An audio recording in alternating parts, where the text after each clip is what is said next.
sini yang mengatur. Karena dia kepala kantor. Administrasi itu dikerjakan di kantor. Ini karena kau kepala kantor ya kamu yang bertanggung jawab. Jadi berjalan. Apa yang bisa kita kerjakan? Yang kita akan. Silakan. Pemberan hak. Iya, banyak tugasnya checklist itu tangan kanan kepala desa loh. Kalau kepala desa tidak di tempat, beralih ke Anda, wakil. Rencana kegiatan pembangunan yang kemarin kita PDS, rencana kegiatan pembangunan desa. Berat-berat, untuk kepala desa, itu kan ada hubungannya semua dengan tahapan kita. Ya, dan ingat kok di situ mulai jalannya.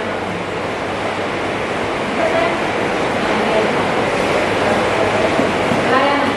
Kalau yang satu nggak ada, boleh yang satu tidak. Tapi istilahnya dia punya tanggung jawabnya di situ. Harus selesai misalnya. Jadi begini, kita evaluasi ini untuk membuat kita lebih cerdas ke depan. Jadi apa yang kita tidak tahu kemarin-kemarin di depan bisa kita tahu. Bapak Ibu dipilih ini bukan asal dipilih. Bayangkan ada sekian banyak warga, cuma kita yang ada di sini Bapak Ibu. Main. Bagaimana itu tanggung jawab kita dan itulah kita boleh tambahkan diri kita ke depan baru yang saya ini aparat desa. Apa permasalahan warga harus bisa atasi. Data-data yang akan direncanakan ke depan. Ya. Kalau ada juga orang mau bikin surat biasa juga. Ya. Jadi udah tinggal nih yang bantu-bantu bikin surat nih.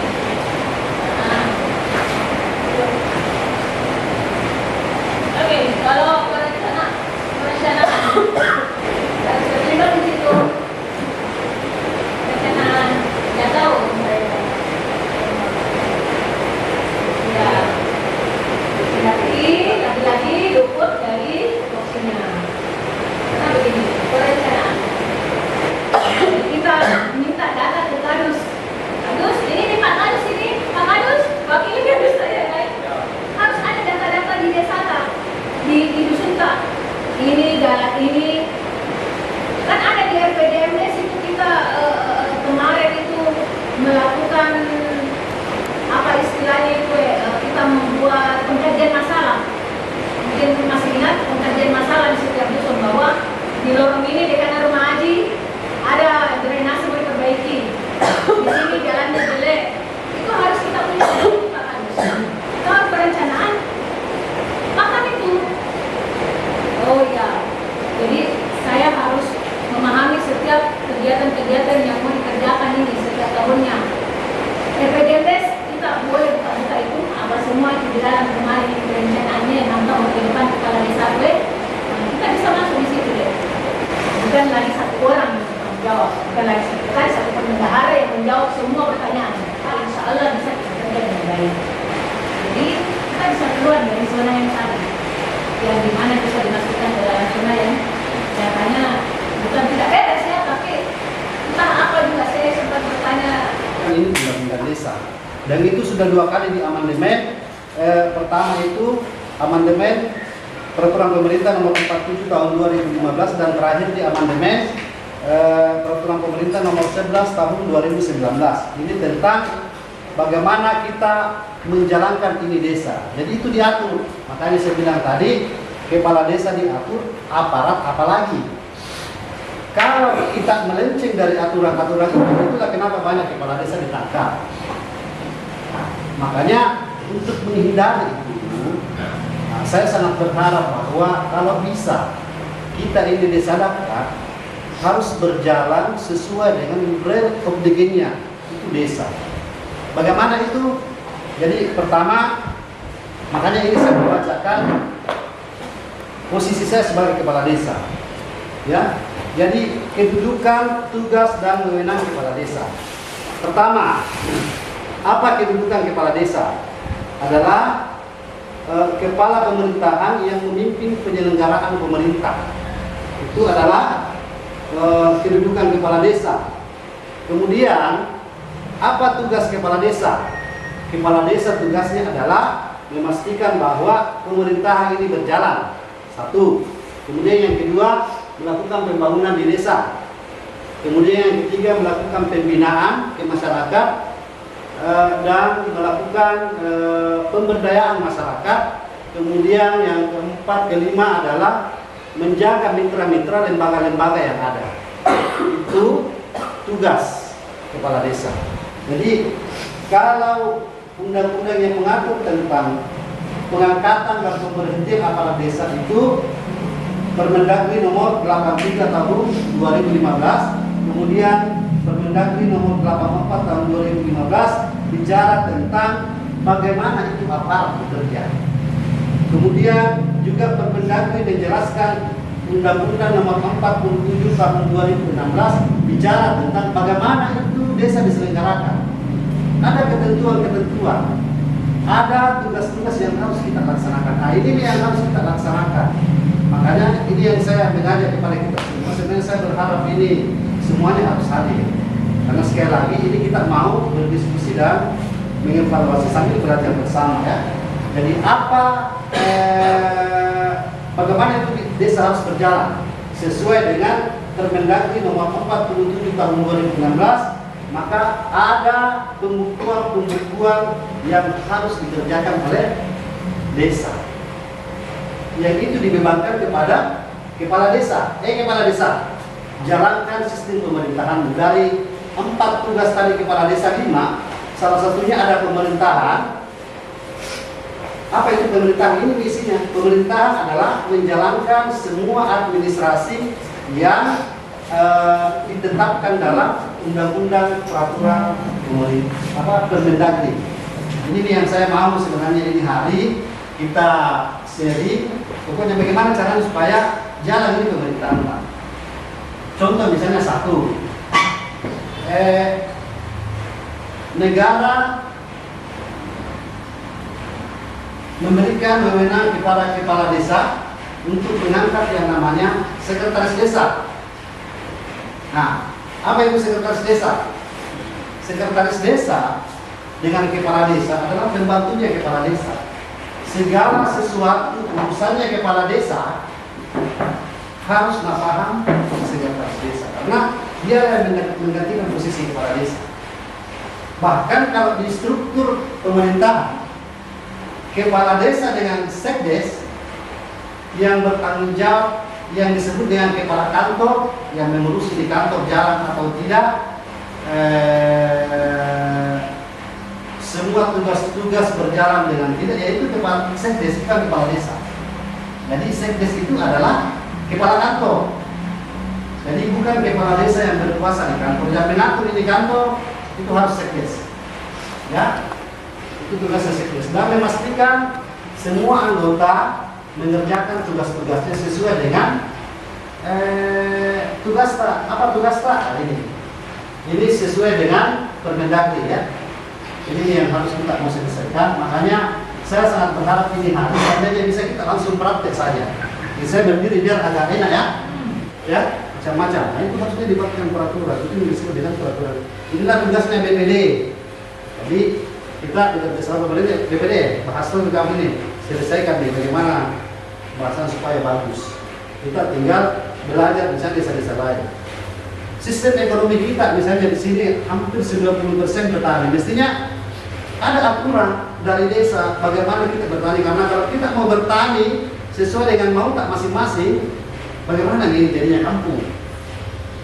Contoh kecil sederhana misalnya, harusnya karena sumber air kita ini satu di Laki itu, mestinya sebelum turun sawah ada musyawarah yang kita lakukan. Betul, ada link sektornya pengairan misalnya, ada P3A, GP3A, tetapi GP3A, P3A harus menyadari bahwa ini adalah wilayah kekuasaan desa. Akhirnya apa? Yang merugikan kita sendiri petani. Nah, inilah tugas-tugas kita sebagai pemerintah, bagaimana mengatur ini kita punya wilayah dalam segala hal. Keonaran juga seperti itu. Ada juga misalnya ini musik di mana-mana sekarang, ada yang merasa terusik, terganggu. Ini mestinya semua sudah dibuatkan aturan. karena sudah banyak di kampung kita. Mungkin misalnya kita batasi sampai jam 12, kan? Itu semua harusnya sudah ada peraturan-peraturan desa yang tetapi tidak akan mungkin bisa berjalan ini pemerintahan sesuai dengan tujuannya ini desa dibentuk kalau kita tidak melaksanakan ini. Jadi kalau arsip-arsip kita semua tidak ada, bahwa kita pernah membuat program yang namanya BLT, mana SK-nya, mana peraturan kepala desanya. Kalau itu hilang, bagaimana caranya? Kita mau bertanggung. Sehingga data ini sangat penting. Kalau data ini kita tidak perhatikan, yang kena itu pasti kepala desa. Makanya harus ada bunyinya ini. Tidak boleh tidak ada. Ada misalnya kemarin kita bikin tahun 2022 kemarin ada Perkades peraturan kepala desa menetapkan penerima BLT. Itu harus ditulis nomornya apa. Terus kan ada di format-format pembukuan itu. Nah, itu diisi harus ditulis. Jelas sekali lagi sekretaris desa tugasmu adalah seolah-olah kalau tidak ada kepala desa kau kepala desa. Itu tugasnya sekretaris. Pokoknya kau yang pemimpin kantor. Bagus tidaknya di kantor tertata atau tidaknya di kantor disiplin orang atau tidak disiplin itu tergantung aturan yang dibuat. Sekretaris harus membuat aturan. Misalnya ada aturan ini. Tanggung jawabnya sekretaris. Jangan dianggap bahwa kepala dusun tidak punya tugas administrasi, hanya mengurusi misalnya orang berkelahi, tidak. Dia punya tugas administrasi.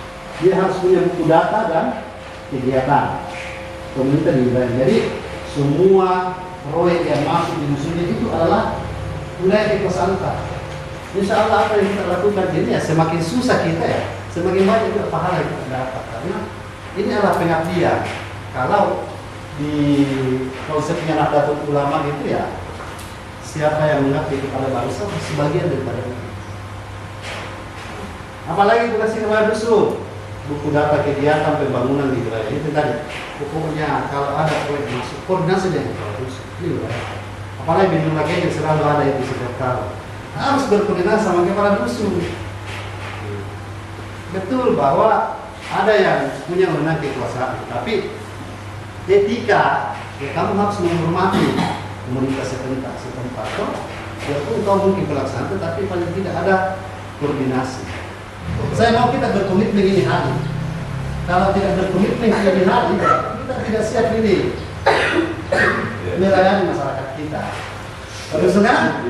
Iya, pokoknya lain tahu nggak ini istrimu. Nah, kau tinggal bilang sama istri, tidak bisa bu pegang gini bu, karena ini khusus untuk pelayanan masyarakat. Nah, saya mau nanti setiap Pak Dusun kita punya grup wargata. Di masing-masing dusun ada grup. Jadi akses informasi itu enak. Sekarang ini eranya teknologi. Ketinggalan juga kita kalau kita tidak transformasi ketinggalan dalam dunia teknologi pasti ketinggalan. Nah, kita ini mau bersaing dengan desa-desa lain. Masa mau punya kalah desa-desa lain? Nah, semangat itu yang harus kita bangun. Karena kalau bagus desa tanya banyak kan program yang masuk.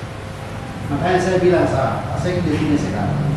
Pak Sekdes apa siap kalau perlu saya ini tinggalkan saya ini disadarkan kalau tinggalkan saya ini. Jadi Pak Sekdes sini kalau tidak siap total, bila memang siap. Karena kalau tidak main-main ini tugas Sekdes ini luar biasa.